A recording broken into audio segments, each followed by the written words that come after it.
नमस्कार मु माड़ुआ कवि श्री सोनी दास आपण मानक स्वागत करुछि आज कविता मंच को।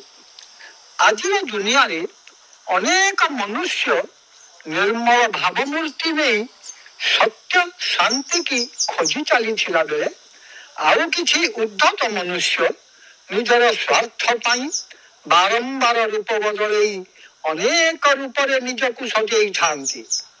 एही परिप्रेक्षी रे आसंत सुनिबा कविता बहुरूपी। कवि लेखक कवि सौरभ श्रीयुक्त कैलाश चंद्र बेहेरा बालीगुड़ा व्यंग नाम श्रीमान विस्फोटक। एबे शुणु कवितार शीर्षक बहुरूपी। मनुष्य समाज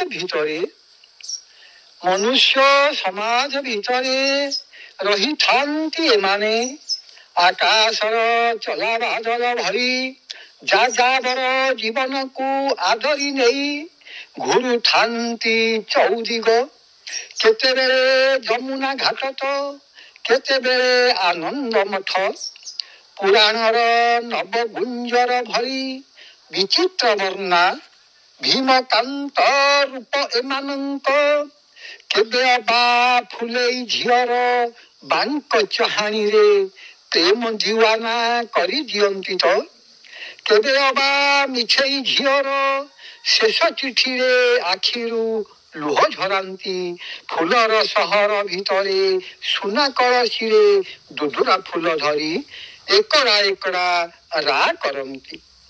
सरल मनीष पड़ोशी प्रियतमार प्रेम पतर भली ताकू साउंटी नहीं मन आईनारे मधुचंद्रिका देखती।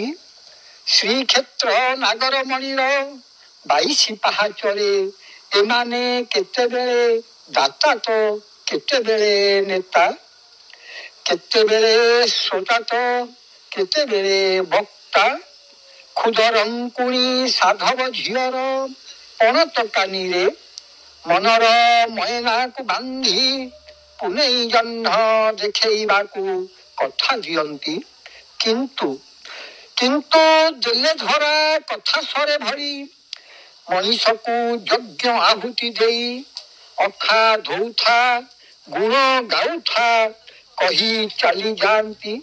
तेणु हे मोर भाई चढ़ई मनीष भाई चिन्ह रख एमानंकु आउ टिपी रख एमानंक कुख्यात नाम को टिपी रख एमानंक कुख्यात नाम को टिपी रख एमानंक कुख्यात नाम को। जय उत्कल जय जगन्नाथ जय हिंद।